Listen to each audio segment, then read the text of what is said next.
Hello guys! Kamusta po kayo? Ngayon ay nandito po tayo sa Cavite at ongoing po maglalagay tayo dito ng cortinas. So 6 months ago po, nakita niya po yung ating channel at na-inspire po siyang ipagawa or ipa-renovate po yung kanyang house. So ito pong bahay nila is na-build po ito noong 2011 pa. Then nung natapos po, ayun, natutuwa daw siya nung nakikita niyo yung ating ginagawang cortina kaya nagpalagay na po siya sa atin.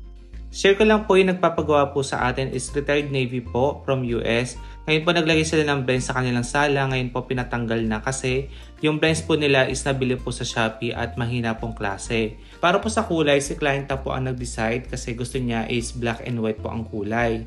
Sabi niya sa hagdanan gusto niya palagyan po sana ng motor pero sabi ko wag na, hindi naman po kailangan dahil di naman ganun kalaparan. So ito po yung napili niya, dapat po cream and black pero sabi ko meron kami ivory kaya po ayan, na-achieve po natin yung gusto niya mala black and white po na klase po ng cortina.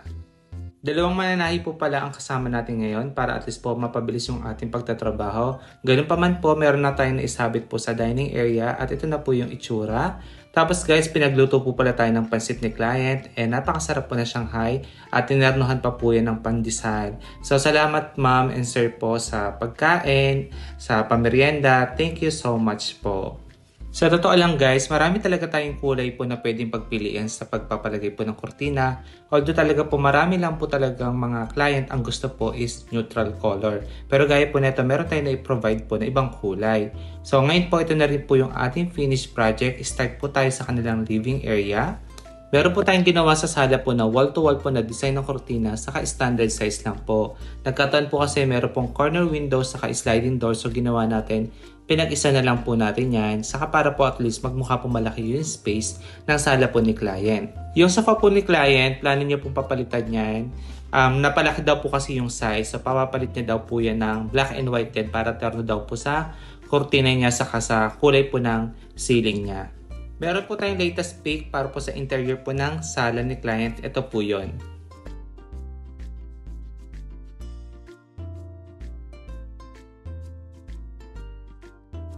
Sa dining naman po, balik po tayo sa before and ito naman po siya. So, halos same naman po yung ating mangyayari. And yung volume po ng fabric natin, kung napansin nyo po talaga, hindi po tayo nagtitipid. So, kung ano po talaga yung required po ng isang bintana, ayun po talaga yung nilalagay po natin. Sa hagdanan naman po, dati po yung cortina may ruffles at ngayon ito na po siya. So wall-to-wall po ang finish nito and kung napansin nyo naman po sa bandang ilalim, hindi po pantay yung platform po ng flooring ni client. So ang ginawa po natin finish, sinunod ko na lang po yung taas po ng bawat flooring niya. Kaya ganyan po yung ating yari sa hagdanan. Sa family area naman po, ito po yung next po na planong ipa-renovate ni client. Pero nung nilagyan po natin ng cortina, napaisip si client mukha daw hindi na daw siya mapapagastos ng malaki kasi nagbago daw po nung nalagyan natin ng cortina. Sabi ko nga po sa inyo, ang curtains po, ang makeup po ng bahay. So, kunwari po pango ang ilong, ayun, nako-contour niya, ganun po, no? So, ayun po yung advantage ng cortina.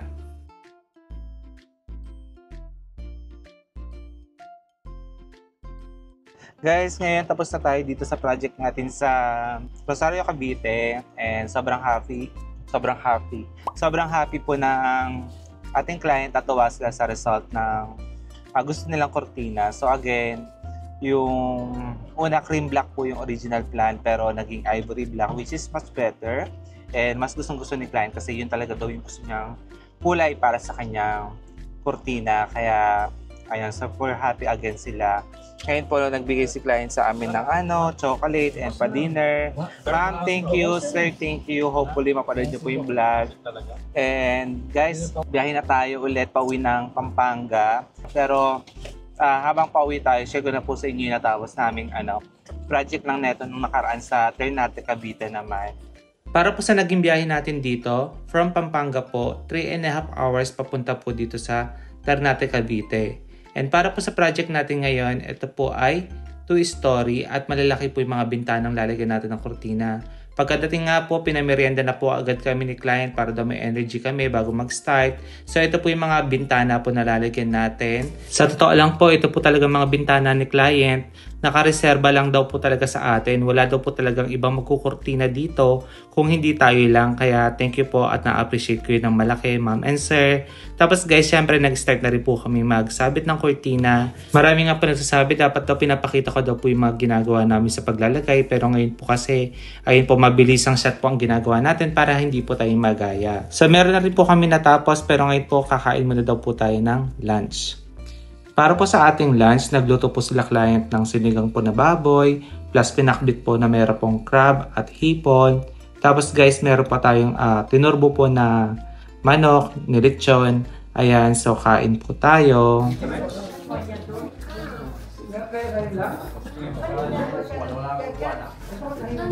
Gusto ko lang din po i-share sa inyo yung reality po na nangyayari pag po nasa site po kami. Madalas po talaga yung mga client po nagpe-prepare sila ng pagkain nang hindi naman po kami nag-expect ha. With or without po, okay lang po yun. Basta gagawin po namin yung trabaho at inavail nyo pong service sa amin. Pero dahil nga po Pinoy po ang ating mga client, normal na po sa Pinoy talaga pag po may bisita sila, talaga pong pinapakain po nila. Guys, bali meron na kami natapos dito sa Ternate, Cavite project. Ayan.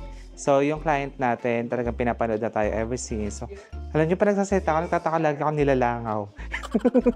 Anyway, tatawa lang ako talaga din. Bali guys, ito na yung finished project natin. Although maglilinis pa tayo, kasi syempre na-assure natin pagka naglalagay tayo ng kurtina, iiwan natin malinis yung bahay po ng ating kliyente. So, ito po, may mga curtain box sila dyan. Na sinunod na lang natin din yung with nun. Ayan. So, yung kulay na napili nila is almond. Mamaya guys, tutor ko kayo dito sa mga areas po na nilagay natin.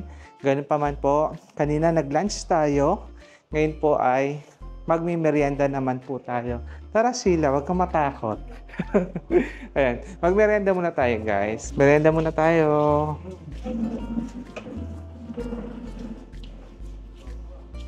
Ano to? Bibingka? Ano pong tawag dito? Bibingka. Ang cute naman. Tikman natin guys. Guys, bali ito yung bibingka version ng Ternate Cavite. Ang cute. Ang liit. Kain tayo. Guys, bali recap po tayo ha. So ito po yung bahay na nilagyan natin ng kortina. Again, 2-story po ito. Ito po yung natapos natin na project sa loob po ng bahay nila. So ito po yung main door. Meron pong 2 bintana dito. Ito po yung yari natin. Ang kulay po nito again is almond. Isa po sa bestseller natin. Sa sala po, ito naman po yung itsura niya ngayon.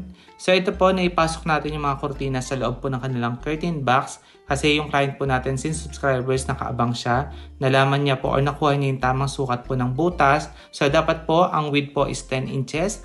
Ang lalim po ng butas is 5 inches po ha. Kung plano niyo po magpalagay ng curtain box sa bahay. So ito po mga ka-viewers yung itsura ng living area nila. Kung type nyo po yung design, screenshot nyo lang po. Sa bandang dining area naman po tayo, which is dito po meron pong partition. So yan po yung yari ng kurtina natin dito. So ito po yung close-up look. And then ngayon po ito na po yung itsura ng kanilang dining area with our elegant curtains po. Next po natin dito naman po tayo sa family area. Kung titingnan nyo po yung bilang ng bintana nila, total of 3. Pero pinagmukha po natin 2 lang po yung bintana nila kasi ang ginawa po natin sa kurtina natin is wall-to-wall po ang finish. So again guys, kung gusto nyo po yung family area nila at natitipuhan nyo po yung interior, screenshot lang po. Para naman po sa mga kwarto, kurtina din po ang pinalagay ni client. Kung bago po kayo at plano nyo po magpalagay ng kurtina, gusto ko lang po sabihin sa inyo, ang fabric po natin is nanggagaling po ng Korea. So tinatawag po nila itong Korean soft blackout. Mapapansin nyo naman po pag original, iba po ang tindig po ng kurtina, talagang sumusunod.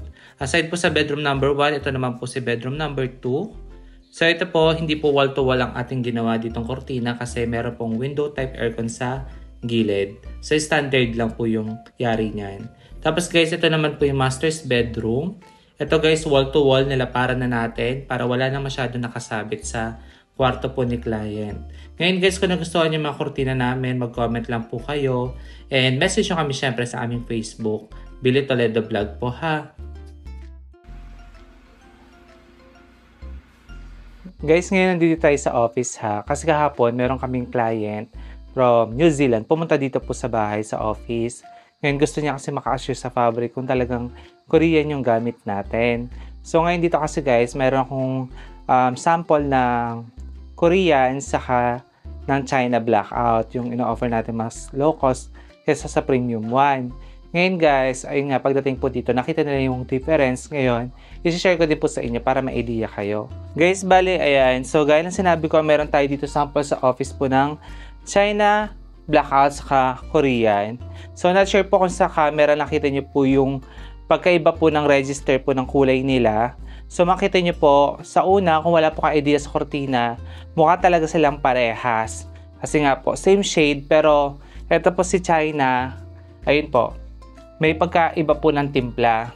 And then ngayon po, sa ngayon nakikita nyo po yung inner po natin, ito po is bagsak po from top to bottom. Kung nakita nyo po yung ating linen sa Korea, mas bagsak po. From top to bottom po yan.